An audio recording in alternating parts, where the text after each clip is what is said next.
to teach you how to make your bed. Well, Ken is here. We are on day 3, the last day of the bed and the headboard, and we're going to do the finishing touches on it with the big reveal today. So it's good to have you back with us. We saved a little bit of chili in the other room for you. I know. I was like making the bed, and I'm looking at the monitor, and that looks good. Oh no, you have to work for your food already. Yeah. So I'll be in the kitchen afterwards. Yes, we have to make the bed. So show us the proper way to make. Take us through the recap first. Okay.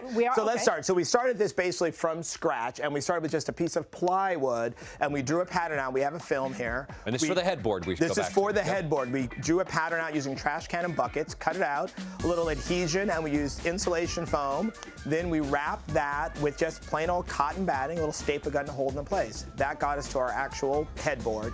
To cover it, we opted to use a canvas drop cloth, $10 from the store, and then we trimmed it after stapling it with a little bit of the edge from that same drop cloth. We then, to give it that little hip look, used brass tacks, which we used a comb to install. Super easy, really a half-day project. Anybody can do, and this is a $1,500, $1,800 headboard that we've done for under $100. A lot of people go, oh, you're making a bed, but where, it's just the headboard mounted to the wall. People don't think, a lot of hotels are like this. Right, and what I love about this is being a dad, stuff is always under the bed to clean. Yeah. The headboard's not attached, and if you look here, our actual bed is what everybody has. It's just your good old standard metal bed frame, and then you can scoot it out of the way. Box spring and a mattress, that's box it. spring and a mattress, that's it. And you can put another one that you made. That's a different shape. Sure, you just keep swapping it out. You can do that, yeah.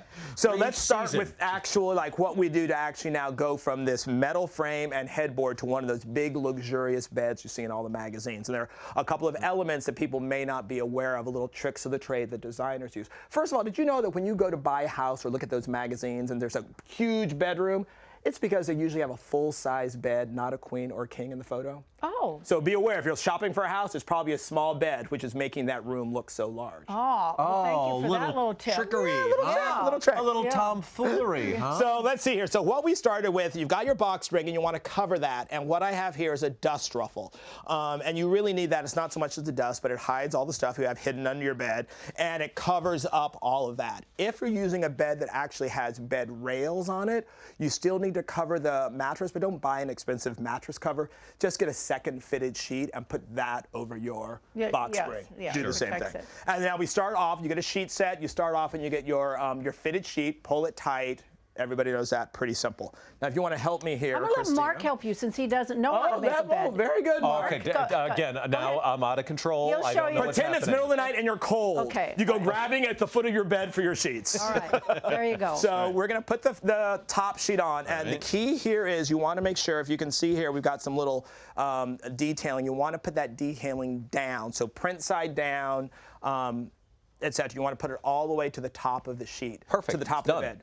One thing people don't know is that this is a dark, because I like this color, but the darker you go with your sheets, the less absorbent they're going to be, the quicker they're going to fade, and the harder they'll be because of the dyes. Oh, okay. So I often just go for white sheets just because you're going to wash them a lot. I don't have to worry about them fading and they're soft. Okay. Okay. Next layer? Is your blanket.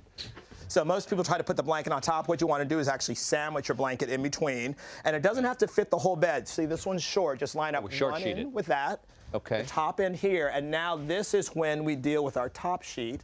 Oh. And we actually fold it back. That's beautiful. Look at that. And that basically tucks your blanket in so it's not going to move around. And you leave 16 to 20 inches at the top of your bed, which is where your pillows go. Right. See, Mark? See how happy Christina is? I'm so happy. Look how easy that is. I can tell you right now, I know I don't make my bed, because if it were look this good, I would never want to get in it. Why is Mark sleeping on the sofa? Bed looks too good. No, you know what? He has to do it by himself. He doesn't, unless you run around the side all the time. You run that side and then run this side. What you want to do here is doing this, I can say, I do teach my kids how to make their bed. Right. It's great teamwork.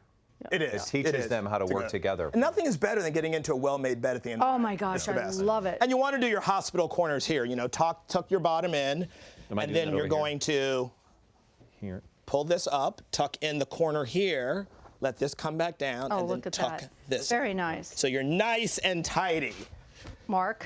Yes. Never mind that side. Perfect. Next, we're going to deal with the duvet, the comforter, etc. And instead of pulling it up over the entire bed, if you want to get that sort of designer showroom look, you only put it on the foot of the bed. And Mark, we can just flip this over here. Pattern signed out. At what point does the foot become the knee and the ankle? Really? Well, I don't know. Like, is it a third? Is Oh, right. It's the shin. Put it at the shin. I get your point. It's at the shin. Okay.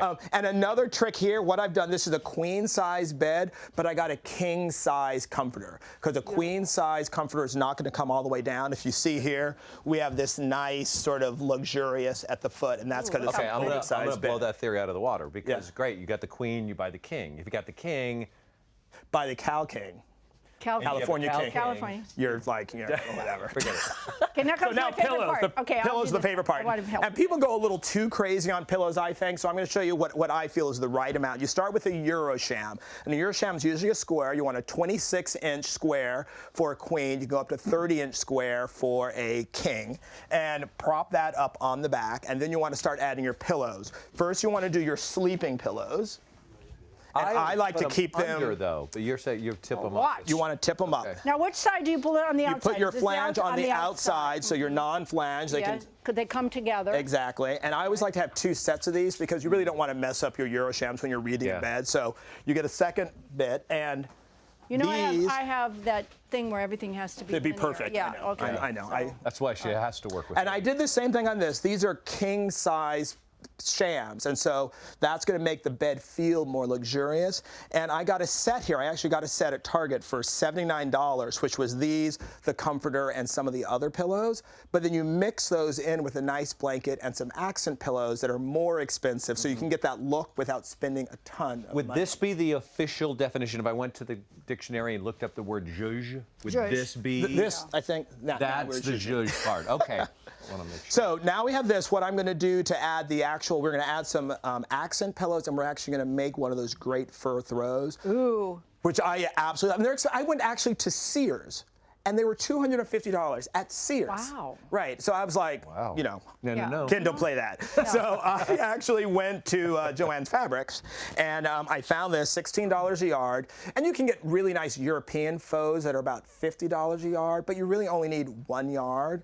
So I actually went on a big one. So I got 2 yards of this, neat. and then I got just a sort of light gray fleece, super soft, and I got the same amount. These come on a bolt, and they're the same width. They're 60 inches wide, so all you do is ask for 1 or 2 yards of each, so you don't even have to cut when you get home.